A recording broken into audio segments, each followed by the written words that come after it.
Hello sa inyong lahat. Ako si May. Ang sister sa patotoong batay sa karanasan na ibabahagi ko ngayong araw ay gumagampan ng tungkulin sa mga pangkalahatang gawain sa iglesia. Dahil sa hindi sapat na supply ng dugo sa utak at arteriosclerosis, madalas siyang nahihilo. Nag-alala siyang dahil sa palagiang pag-aalala at pagtatrabaho ng husto ay babagsak ang kanyang kalusugan at kung hindi na niya magawa ang kanyang tungkulin, mawawalan siya ng pagkakataong maligtas. Dahil dito, mga magagaan at simpleng tungkulin lang ang tinatanggap niya at tinatanggihan niya ang anumang may mabigat na gawain. Sa pamamagitan ng pagbabasa ng mga salita ng Diyos, nagkaroon siya ng kaunting pagkaunawa sa kanyang maling pananaw tungkol sa pananampalataya sa Diyos para lang magkamit ng mga pagpapala. Naunawaan din niya na ang buhay at kamatayan ng isang tao ay pauna ng itinakda ng Diyos. Hindi na siya nalimitahan ng kanyang karamdaman, nakaahon siya mula sa kanyang pagkabagabag at pag-aalala, at nagawa niyang gampanan ang kanyang tungkulin. Pakinggan natin ang kanyang karanasan. Noong Disyembre 2022, nagkaroon ako ng trigeminal neuralgia. Pagkatapos ng operasyon, manhid pa rin ang kanang bahagi ng ulo ko at madalas akong nahihilo at hindi komportable. Minsan kapag naglalakad ako, para akong lasing at sa sobrang pagkahilo ko, halos hindi na ako makatayo. Sabi ng mga doktor, ito ay dahil kulang ang supply ng dugo sa utak ko. Na-diagnose rin nila ako na may mild cerebral artery sclerosis at sinabi nilang hindi ko dapat masyadong pinapagod ang sarili ko at huwag raw akong magpuyat. Pagkarinig ko nito, naisip ko, nagkaroon ng cerebral hemorrhage ang dalawang kapitbahay ko dahil sa tumigas na mga daluyan ng dugo at naging parang lantang gulay sila at hindi nagtagal ay pumanaw rin. Paano kung isang araw mahilo ako, aksidenteng matumba, pumutok ang ugat sa utak ko at maging parang lantang gulay? Naisip ko rin ang mga sakit ko sa puso at naramdaman kong hindi ko talaga dapat masyadong pagurin ang sarili ko sa hinaharap.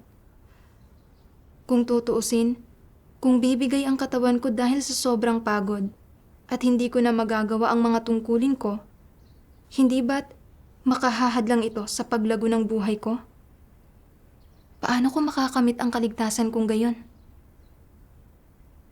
Kaya, nagsimula akong mag-ehersisyo araw-araw, umaasang makakabawi ang katawan ko sa lalong madaling panahon.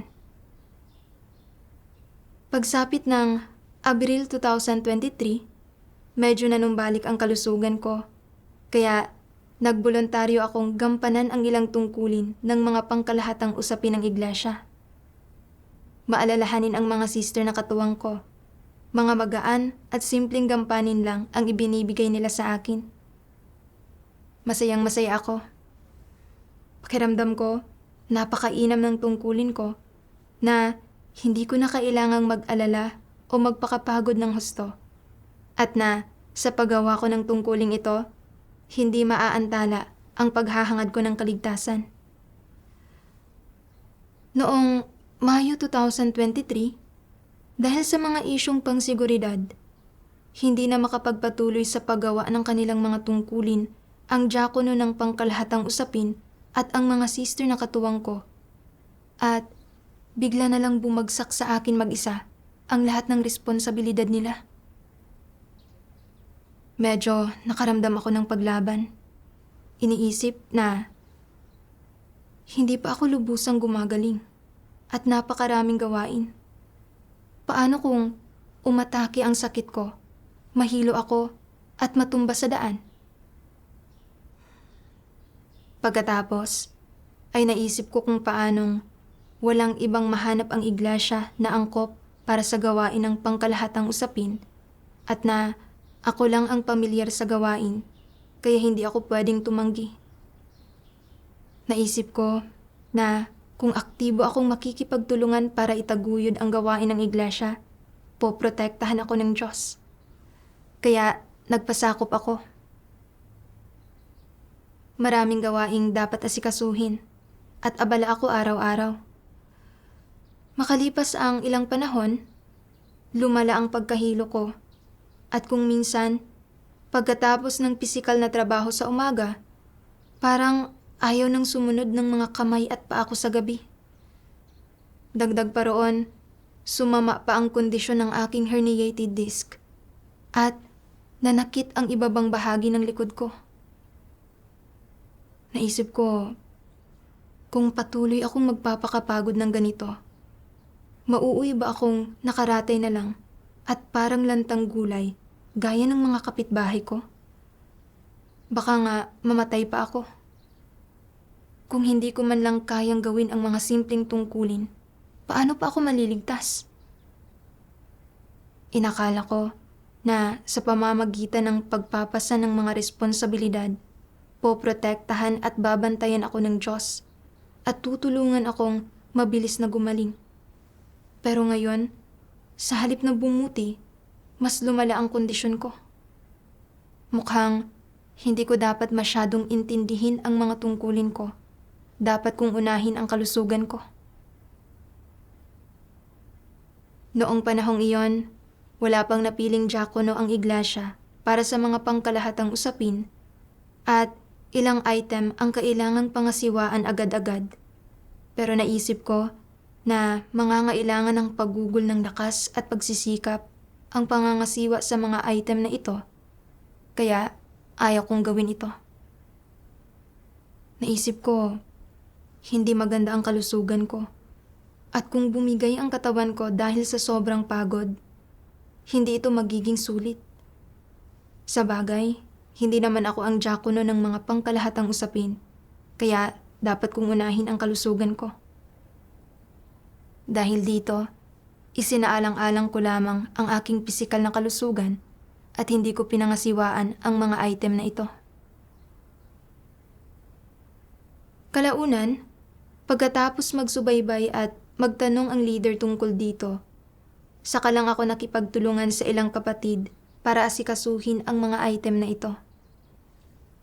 Pagkatapos niyon, hiniling sa akin ng leader na pansamantala kong pamahalaan ang buhay iglesia para sa ilang tauhan ng mga pangkalahatang usapin.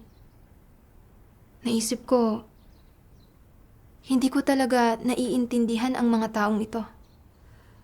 Kung may isang taong nasa masamang kalagayan, kakailanganin kong maghanap ng mga nauugnay na katotohanan para makipagbahaginan sa kanila at mag-alok ng solusyon. Masyado na akong pagod sa mga tungkulin ko. Lumala ang pagkahilo ko kamakailan at sumasakit ang ibabang bahagi ng likod ko. Mas gugustuhin ko na lang na magpahinga sa bakanting oras ko. Hindi ba't mas nakakapagod para sa akin na mag-host ng mga pagtitipon para sa kanila? Kaya tumanggi ako, sinasabi na hindi naman ako supervisor. Kalaunan, nalaman ko na may isang sister sa kanila ang namumuhay sa karamdaman at nasa mahinang espiritual na kalagayan. Medyo nakonsensya ako. May kaunting oras naman sana ako, pero natakot lang akong mapagod ng husto at lumala ang kondisyon ko. Dahil hindi ko kailanman nilutas ang kalagayan ko, sa tuwing medyo nagiging mas abala ang mga tungkulin ko o gumagawa ako ng pisikal na gawain at napapagod ako o hindi komportable, nag-aalala ako. Iniisip na lumalala na naman ba ang kondisyon ko? Paano kung isang araw ay matumba ako sa aking bisikleta at mamatay sa kalsada? Habang mas iniisip ko ito, mas lalo akong natatakot. Natatakot akong lumala ang kondisyon ko at mapigilan ako nito sa paggawa ng mga tungkulin ko. O mas masahol pa, na mawawalan ako ng buhay at ng pagkakataon ko na maligtas. Kaya paulit-ulit kong hinihimok ang leader na pumili ng isang diakono para sa mga pangkalahatang usapin sa lalong madaling panahon. Sa ganoong paraan, hindi ko na kailangang mag-alala at magpakapagod ng husto. Nagulat ako nang isang araw noong Agosto 2023, nahalal ako bilang diakono ng mga pangkalahatang usapin. Nang marinig ko ang balitang ito, nakaramdam ako ng matinding paglaban. Iniisip na akala ko kapag may napili ng diakono ng mga pangkalahatang usapin, pwede na akong bumalik sa paggawa ng magagaan at mga simpleng tungkulin gaya ng dati. Hindi ko inasahan na ako ang gagawin nilang diakono ng mga pangkalahatang usapin. Kailangang subaybayan ng diakono ng mga pangkalahatang usapin ang lahat ng pangkalahatang usapin ng iglesia at kailangan niya ring gumawa ng pisikal na gawain minsan. Kung masira ang kalusugan ko o mawalan pa nga ng buhay, paano pa ako maliligtas? Hindi ko talaga gagawin ang tungkuling ito.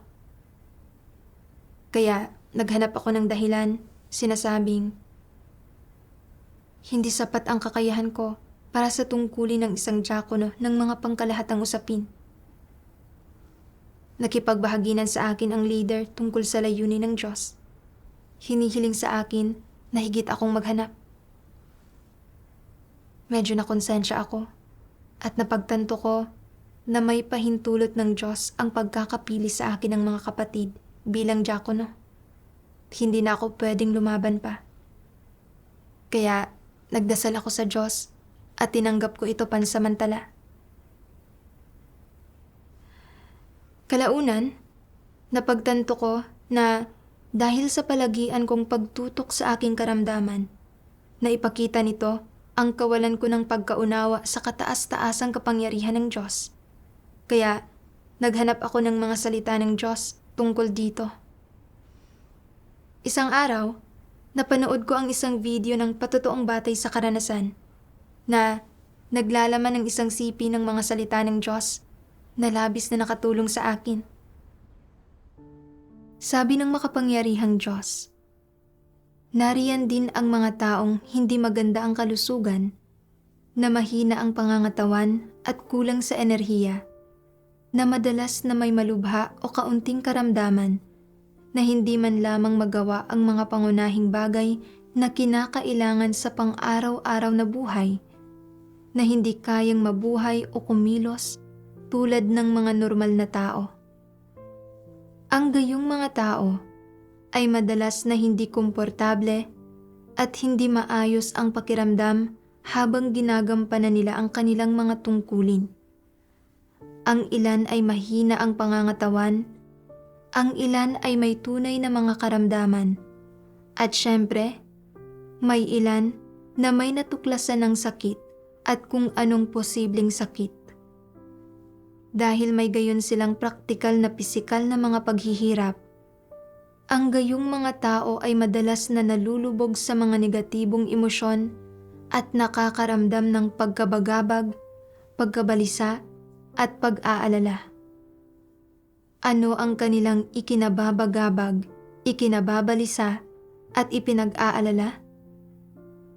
Nag-aalala sila na kung magpapatuloy sila sa pagganap sa kanilang tungkulin ng ganito, ginugugol ang kanilang sarili at nagpapakaabala para sa Diyos ng ganito, at palaging napapagod ng ganito, lalo bang hihina ng hihina ang kanilang kalusugan?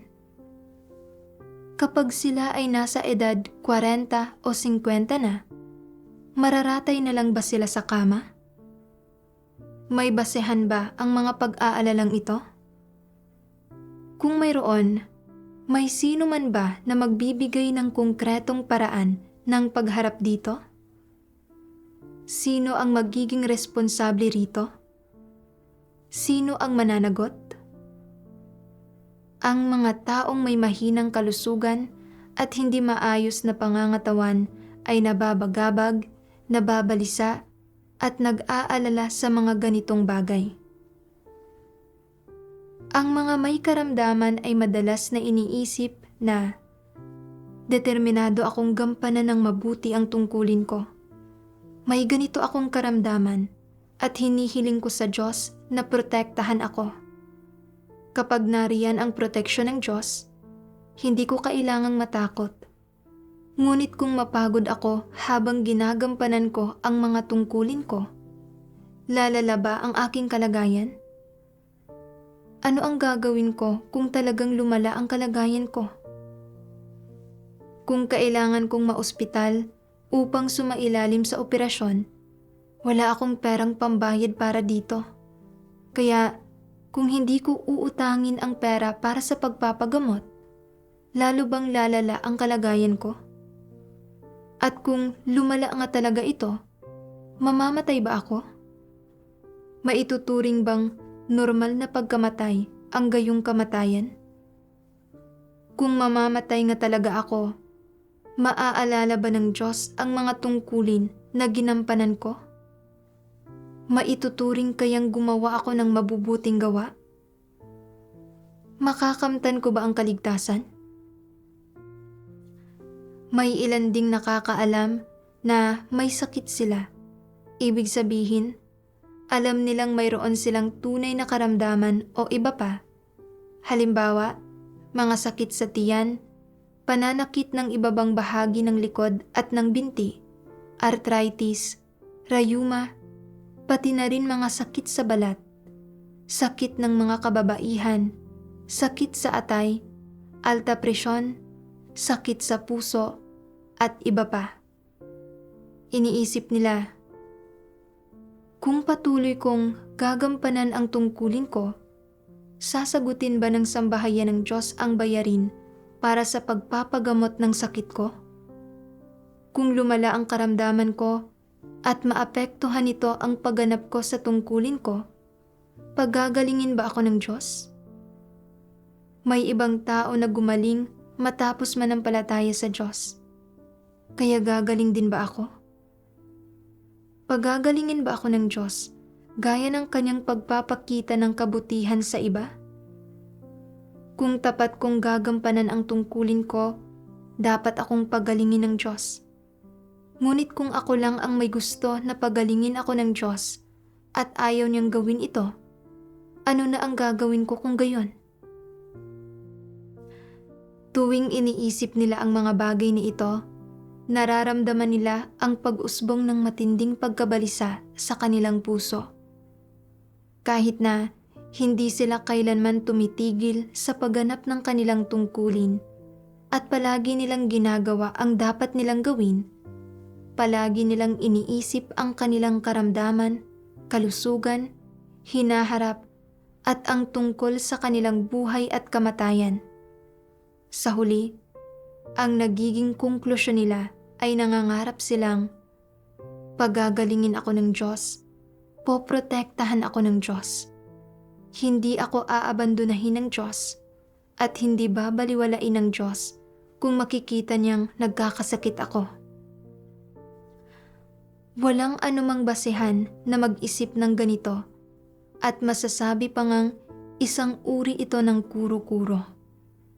Kailanman ay hindi malulutas ng mga tao ang kanilang praktikal na mga paghihirap gamit ang ganitong mga kuro-kuro at imahinasyon, at sa kaibuturan ng kanilang puso, bahagya silang nababagabag, nababalisa, at nag-aalala tungkol sa kanilang kalusugan at mga karamdaman. Hindi nila alam kung sino ang magiging responsable para sa mga bagay na ito, o kung mayroon man lang bang magiging responsable para sa mga ito. Sa paghahambing sa sarili ko sa mga salita ng Diyos, nakita ko na ako ang eksaktong uri ng taong inilalarawan ng Diyos. Matapos ang operasyon, nanghihina ang katawan ko at matindi ang pagkahilo ko. At simula nang madiagnose ako na kulang ang supply ng dugo sa utak at may mild cerebral artery sclerosis, namuhay ako sa patuloy na pagkabagabag at pagkabalisa. Palaging nag-aalala na baka lumala ang kondisyon ko na maiiwan akong paralisado at nakaratay at hindi makagawa ng aking mga tungkulin na nangangahulugang mawawalan ako ng pag-asang maligtas. Matapos simulan ang tungkulin ko sa mga usapin ng iglesia sa partikular, lumala ang kalagayan ko sa halip na bumuti. Nag-alala ako na baka isang araw, dahil sa sobra kong pagpapakapagod sa aking mga tungkulin, bibigay ang katawan ko at magiging parang lantang gulay. Kaya ayaw kong gawin ang mga gampaning nangangailangan ng pagsusumikap at atensyon. Gusto ko lang magtipid ng lakas at makapagpahinga ng mas madalas. Niayaw kong pangasiwaan ang mga item ng iglesia at nag-atubili pa nga akong mag-host ng mga pagtitipon para sa mga kapatid sa takot na mapagod ako.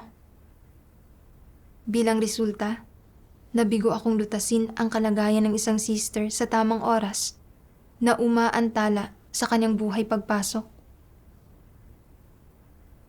Sa tungkulin ko, palagi kong iniisip ang katawan ko. At hanggat maaari, gusto kong hindi gaanong mapagod para protektahan ang kalusugan ko. Wala akong naramdamang anumang pagpapahalaga sa pasanin sa aking tungkulin. Matapos mapili bilang diakono ng mga pangkalahatang usapin, mas lalo ko pang pinroblema na baka mag-alala ako hanggang sa puntong mahapo at magkasakit ako, na mawawalan ako ng pagkakataong maligtas at nakaramdam ako ng pagtutol. Nanlinlang pa nga ako, sinasabing hindi ako kalipikado para sa tungkuling ito dahil sa mahina kong kakayahan. Sa realidad, lumala man ang kalagayan ko o hindi, at mabuhay man ako o mamatay, ang lahat ay nasa mga kamay ng Diyos. Pero namumuhay ako sa pagkabalisa at pagkabagabag. Sinusubukang protektahan ang katawan ko sa pamamagitan ng pag-asa sa sarili kong mga paraan. Wala akong tiwala sa kataas-taasang kapangyarihan ng Diyos. At kumikilos ako na parang isang hindi mananampalataya. Nang mapagtanto ko ito, naging handa akong ipagkatiwala sa Diyos ang kondisyon ko at hanapin ang katotohanan para lutasin ang aking mga issue. Pagkatapos, nabasa ko ang isang sipi ng mga salita ng Diyos. Kapag isinasaayos ng Diyos na ang isang tao ay magkasakit, ng malubhang sakit man o simple, ang layunin niya sa paggawa nito ay hindi para iparanas sa iyo ang lahat ng aspekto ng pagkakasakit, ang pinsalang idinudulot ng sakit sa iyo, ang mga abala at paghihirap na idinudulot ng sakit sa iyo, at ang samot-saring damdaming ipinararamdam sa iyo ng sakit. Hindi layunin ng Diyos na maunawaan mo ang sakit sa pamamagitan ng pagkakasakit. Sa halip, ang layunin niya ay para matuto ka ng mga aral mula sa sakit. Matuto kung paano maarok ang mga layunin ng Diyos, malaman ang mga tiwaling disposisyon na iyong nahahayag at ang mga maling saloobing mayroon ka tungkol sa Diyos kapag ikaw ay may sakit, at matutuhan mong magpasakop sa kataas-taasang kapangyarihan at mga pagsasaayos ng Diyos upang magkaroon ka ng tunay na pagpapasakop sa Diyos at magawa mong manindigan sa iyong patotoo. Ito ay lubhang mahalaga. Nais ng Diyos na iligtas at linisin ka sa pamamagitan ng sakit. Ano ang nais niyang linisin sa iyo? Nais niyang linisin ang lahat ng iyong labis-labis na mga pagnanais at hinihingi sa Diyos, at pati na rin ang iba't ibang pagkakalkula, paghuhusga, at plano na ginagawa mo anuman ang kapalit upang makaligtas ka at mabuhay. Hindi hinihingi ng Diyos na gumawa ka ng mga plano. Hindi niya hinihingi na manghusga ka. At hindi ka niya pinahihintulutan na magkaroon ng anumang mga labis-labis na pagnanais sa Kanya. Hinihingi lamang niyang magpasakop ka sa Kanya at sa iyong pagsasagawa at pagdanas ng pagpapasakop, na malaman mo ang iyong sariling saloobin sa pagkakasakit at malaman mo ang iyong saloobin sa mga kondisyong ito sa katawan na itinatakda niya sa iyo, pati na rin ang iyong mga personal na kahilingan. Kapag nalaman mo na ang mga bagay na ito, mapapahalagahan mo na kung gaano kakapakipakinabang para sa iyo na inihanda ng Diyos ang mga sitwasyon ng karamdaman o na ibinigay niya sa iyo ang mga kondisyong ito sa katawan. At mapapahalagahan mo kung gaano nakatutulong ang mga ito sa pagbabago ng iyong disposisyon, sa pagkakamit mo ng kaligtasan at sa iyong buhay pagpasok. Kaya nga, kapag dumadapo ang karamdaman, hindi mo dapat palaging isipin kung paano mo ito maiiwasan o matatakasan o matatanggihan.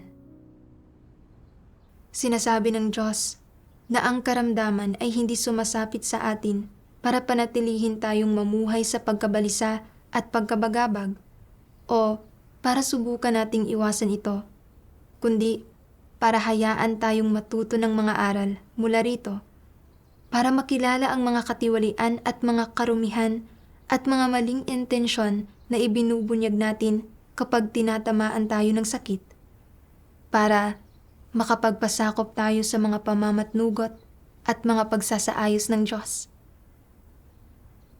Sa pagninilay-nilay ko sa aking sarili, nakita ko na kapag nahaharap sa sakit, palagi akong nag-aalala na magiging paralisado at nakaratay na lang ako dahil sa paggawa ko ng tungkulin at sa sobrang pagpapakapagod, at hindi na ako makagagawa ng mga simpleng tungkulin at mawawala ng pagkakataon na maligtas.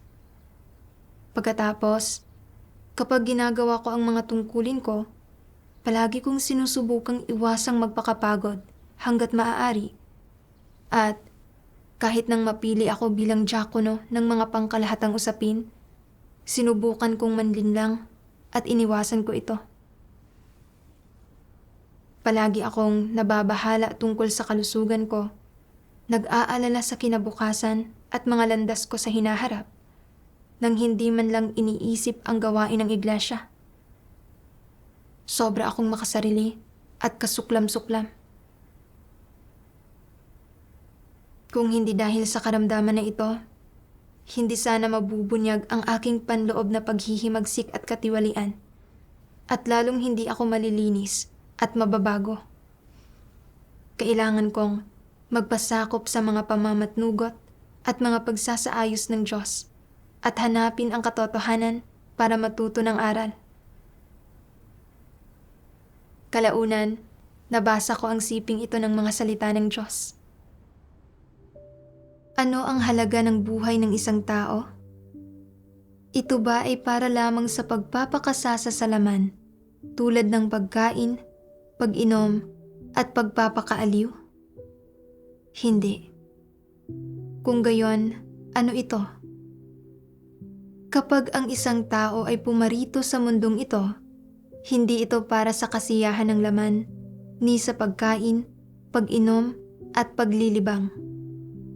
Hindi dapat mamuhay ang isang tao para sa mga bagay na iyon. Hindi iyon ang halaga ng buhay ng tao at hindi rin ang tamang landas. Ang halaga ng buhay ng tao at ang tamang landas na susundin ay kinabibilangan ng pagsasakatuparan ng isang mahalagang bagay at pagtatapos ng isa o maraming trabahong may halaga. Hindi ito tinatawag na propesyon. Ito ay tinatawag na tamang landas at tinatawag din itong wastong gampanin. Sabihin mo sa akin, sulit ba para sa isang tao na magbayad ng anumang halaga para matapos ang ilang gawain na may halaga, mamuhay ng makabuluhan at may halaga, at hangarin at tamuhin ang katotohanan? Oo. Kung talagang ninanais mong hangarin ang pagkaunawa sa katotohanan, natahakin ang tamang landas sa buhay, nagampanan ng maayos ang iyong tungkulin, at mamuhay ng isang mahalaga at makabuluhang buhay. Kung gayon, hindi ka mag-aatubiling ibigay ang lahat ng lakas mo, magbayad ng lahat ng halaga, at ibigay ang lahat ng iyong oras at kabuuan ng mga araw mo. Kung makaranas ka ng kaunting karamdaman sa panahong ito, hindi ito mahalaga, hindi ka nito madudurog. Hindi ba't mas nakahihigit ito sa habang buhay na kaginhawahan, kalayaan, at kawalang ginagawa? Tinutustusan ang pisikal na katawan hanggang sa puntong busog at malusog na ito, at sa huli ay nagkakamit ng mahabang buhay? Alin sa dalawang mapagpipiliang ito ang isang buhay na may halaga? Alin ang makapagbibigay ng kaginhawahan at ng walang pagsisisihan sa mga tao kapag naharap sila sa kamatayan sa pinakahuli? Ang makapamuhay ng makabuluhang buhay ay nangangahulugan na nakamit mo ang katotohanan. Sa iyong puso ay makadarama ka ng ginhawa at magkakaroon ng kagalakan. Paano naman iyong mga busog at nagpapanatili ng kulay rosas na kutis hanggang kamatayan? Hindi sila naghahangad ng makabuluhang buhay, kaya ano ang nararamdaman nila kapag namatay sila? Na parang namuhay sila ng walang kabuluhan. Ang apat na salitang ito ay tumatagos, namumuhay ng walang kabuluhan. Matapos basahin ang mga salita ng Diyos, naunawaan ko na ang pagkakataong manampalataya sa Diyos, sumunod sa Kanya, at gawin ang tungkulin ng isang nilikha sa buhay na ito, paggawa ng maayos sa tungkulin, at pagkamit ng pagsang-ayon ng lumikha, ay makabuluhan at may halaga, kahit na may kaugnay itong pagdurusa at sobrang pagod. Kung mabibigo akong gawin ang tungkulin ko ng masigasig at maghahanap lang ako ng pisikal na kaginhawahan, kahit na mapanatili ko ang aking kalusugan at mabuhay ako hanggang sa katandaan, mamumuhay ako ng walang saysay at walang kabuluhan. Pagtataas sa akin ng Diyos ang magawa ko ang tungkulin ng isang diakono ng mga pangkalahatang usapin. Bagaman, kalakip dito ang pag-aalala at sobrang pagkapagod minsan, kung magagawa ko ng maayos ang tungkulin ko ayon sa mga prinsipyo, mapoprotektahan ng mabuti ang mga item ng iglesia alinsunod sa mga prinsipyo, at matitiyak na maiingatan ng walang pagkawala ang mga handog at mga aklat ng salita ng Diyos. Kung gayon, mapapayapa at mapapanatag ang puso ko. Gayunpaman, kung nakatutok lang ako sa pangangalaga ng aking kalusugan, hindi handang gumawa ng anumang gampanin na nangangailangan ng mga pag-iisip at pagsisikap. Kung gayon, kahit magtagumpay ako sa pangangalaga ng kalusugan ko, kung mabibigo akong gawin ng maayos ang tungkulin ko at mapipinsala ang mga interes ng iglesia, at mag-iiwan ako ng bakas ng mga pagsalangsang at mantsa sa harap ng Diyos. Sa huli, itataboy lang ako ng Diyos at mawawalan ako ng pag-asa na maligtas. Sa pag-unawa sa layunin ng Diyos, hindi ko na ginustong mamuhay tulad ng dati. Nais kong gawin ng maayos ang aking tungkulin para palugurin ang Diyos. Minsan, kapag dumarami ang mga gampanin, natatakot pa rin ako na mag-alala ng husto at mapagod ng husto ang sarili ko. Pero nagdarasal ako sa Diyos, handang magpasakop sa mga sitwasyong pinamatnugutan niya. Hindi na ako nag-aalala kung lalala ang sakit ko o kung bibigay ang katawan ko dahil sa sobrang pagod. At tumutuon na lang ako sa kung paano gawin ng maayos ang tungkulin ko. Sa isang pagtitipon, nalaman kong may sakit din ang isa pang sister, kaya ibinahagi ko sa kanya ang karanasan ko. Pagkatapos, nakinig kami sa isang himno ng mga salita ng Diyos. Ang haba ng buhay ng tao ay pauna ng itinakda ng Diyos.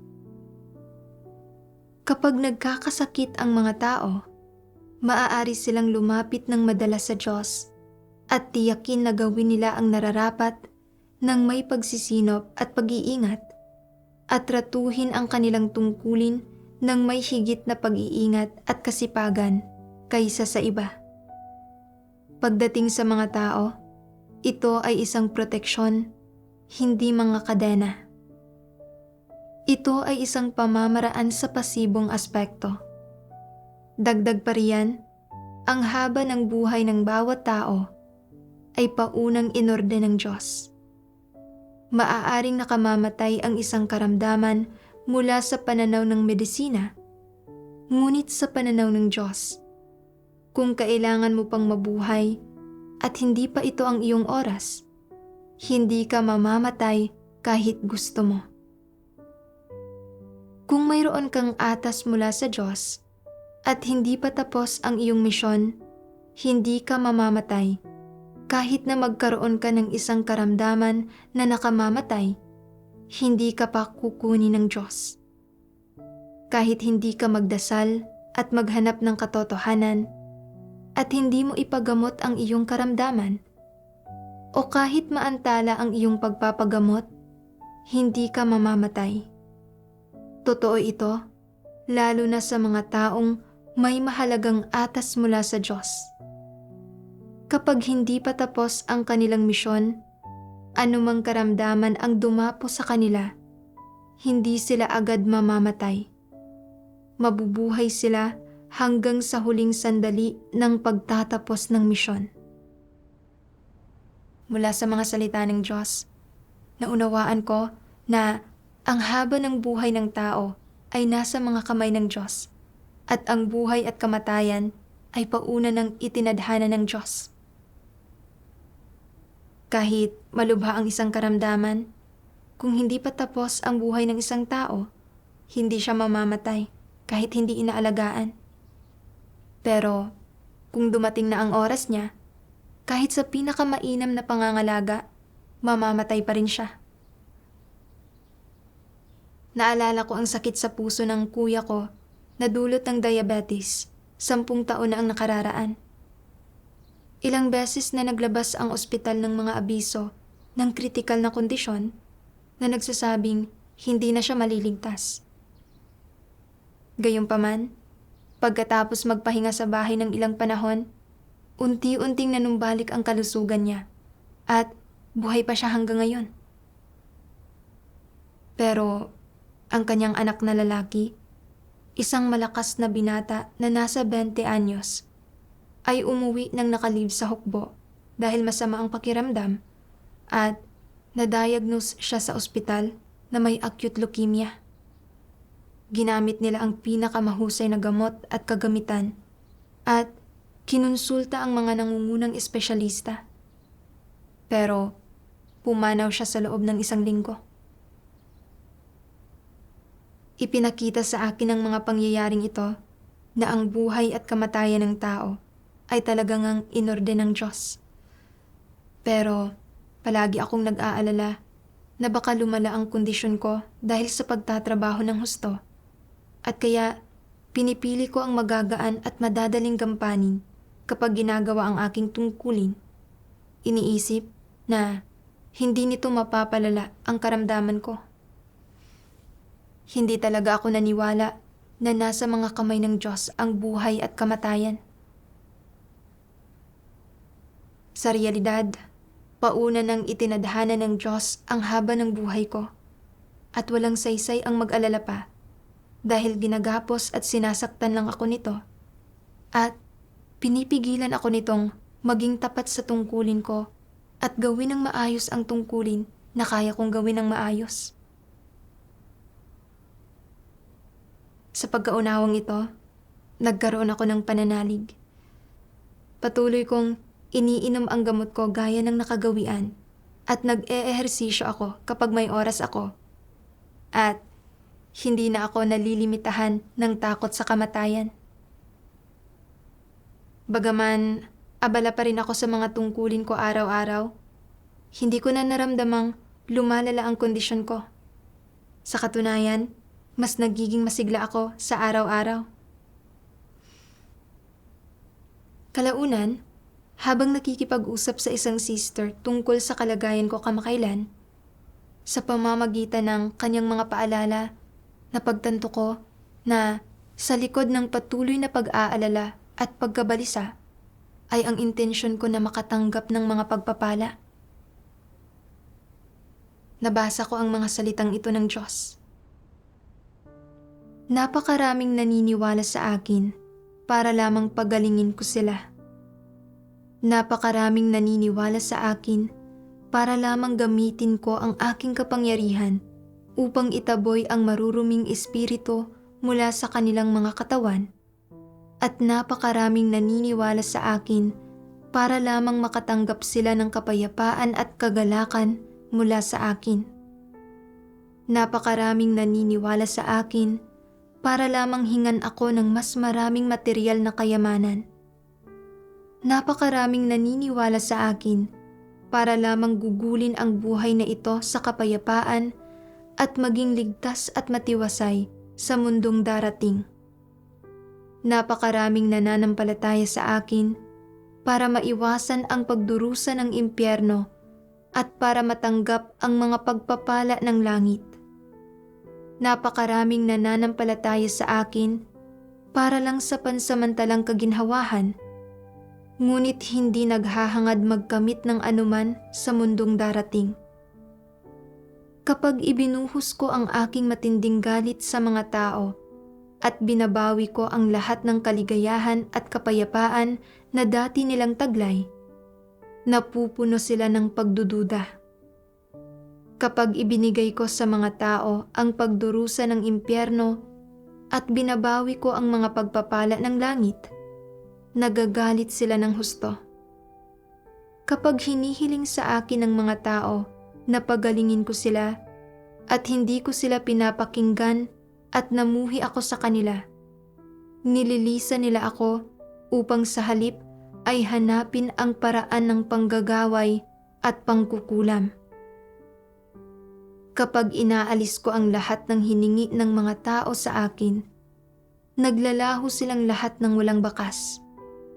Sa makatwid, sinasabi ko na ang mga tao ay may pananalig sa akin sapagkat masyadong masagana ang biyaya ko at dahil masyadong maraming pakinabang na makakamit.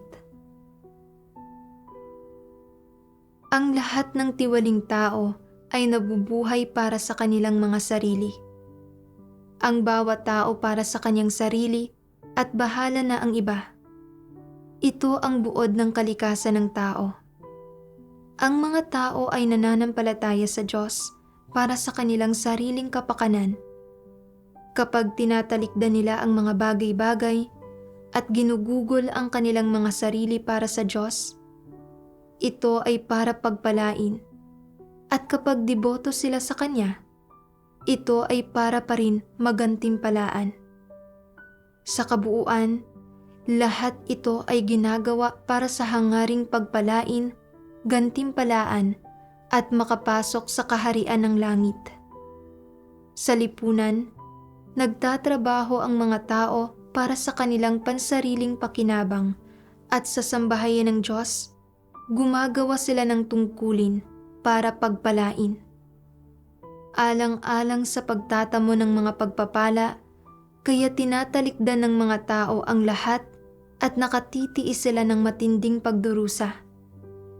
Wala nang mas maganda pang katibayan ng satanikong kalikasan ng tao. Inilalantad ng Diyos na nananampalataya tayo sa Kanya nang may intensyon na humingi ng iba't ibang pakinabang mula sa Kanya. Sa likod nito, may mga karumihan at motibo. Sa pagninilay-nilay sa mga salita ng Diyos, nakita ko na ako mismo ang uri ng taong inilalantad ng Diyos. Nanampalataya ako sa Diyos para makatanggap ng mga pagpapala at biyaya. Sinubukan kong makipagtawaran sa Diyos. Noong magsimula akong manampalataya sa Diyos, gumaling ang chronic allergic rhinitis na ang tagal ko ng sakit. Kaya itinuring kong makapangyarihang manggagamot ang Diyos na hindi lang kayang magpagaling ng mga sakit, kundi nagbibigay daan din sa atin na makaiwas sa sakuna, maligtas at patuloy na mabuhay. Kaya handa akong masigasig na gawin ang tungkulin ko. Pagkatapos ng operasyong ito sa utak, natakot ako na hindi ko magagawa ang mga tungkulin ko at hindi ako maliligtas. Kaya nagboluntaryo akong umako ng mga tungkulin sa kabila ng aking kahinaan.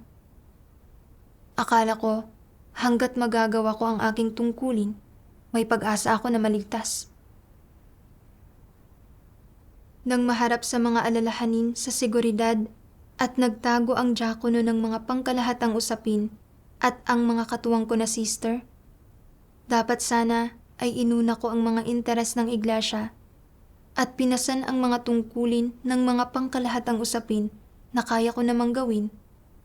Pero natakot ako na kung sobra akong magpapakapagod, hindi ko patuloy na magagawa ang mga tungkulin ko at mawawalan ako ng pagkakataong maligtas. Kaya ayaw kong makipagtulungan. Kahit noong labag sa loob na sinalo ko ang gawain ng mga pangkalahatang usapin, umasa ako na poprotektahan ako ng Diyos at pagagalingin ako sa madaling panahon. Kalaunan, bukod sa hindi bumuti ang karamdaman ko, lumala pa ito. Kaya ayaw ko nang magbayad ng halaga at naging pasibo ako sa aking tungkulin. Madalas na hinihimok ang leader na humanap kaagad ng diakono ng mga pangkalahatang usapin para makabalik ako sa magaan na tungkulin. Nakita ko na ang pananampalataya ko sa Diyos ay tungkol lang sa paghahanap ng kanyang biyaya at mga pagpapala. Gusto ko palaging mas malaki ang makukuha ko kaysa sa ibinibigay ko. At hindi ko iniisip kung paano gawin ng maayos ang tungkulin ko at isaalang-alang ang mga layunin ng Diyos. Sobrang makasarili at kasuklam-suklam ang kalikasan ko. Nananampalataya lang ako sa Diyos para magkamit ng mga pagpapala at kapayapaan. Ang paggawa ng mga tungkulin ay responsibilidad ng isang nilikha. Pero nananampalataya lang ako sa Diyos para gamitin ang mga tungkulin ko upang magkamit ng kaligtasan at patuloy na mabuhay. Ang ganitong uri ng pananalig ay isang pagtatangkang linlangin at manipulahin ang Diyos. Wala akong may takot sa Diyos na puso kahit kaunti. Ang gayong pag-uugali ay kinamumuhian at kinasusuklaman ng Diyos. Binigyan ako ng Diyos ng pagkakataong gawin ang tungkulin ko, kaya dapat kong isaalang-alang ang mga layunin ng Diyos at pasanin ang aking mga responsibilidad sa abot ng aking makakaya. Ano man ang kalalabasan o hantungan na inihanda ng Diyos para sa akin o ang aking pisikal na kondisyon, hindi ko na ninanais na makipagtawaran sa Diyos. Nais ko lang natuparin ang tungkulin ko bilang isang nilikha. Sa pamamagitan ng karamdamang ito, nakita ko ang pagliligtas ng Diyos para sa akin. Ginamit ng Diyos ang karamdamang ito para akayin ako na hanapin ang katotohanan. Nagbibigay daan sa akin na magkaroon ng kaunting pagkaunawa sa aking tiwaling disposisyon. Isa nga itong pagpapalang nakatago sa likod ng karanasang ito. Dito nagtatapos ang artikulo. Anong mga kabatiran ang natamo ninyo sa pakikinig? Maaari ninyong ibahagi ang inyong mga saloobin sa mga komento sa ibaba. Salamat sa panonood at hanggang sa muli.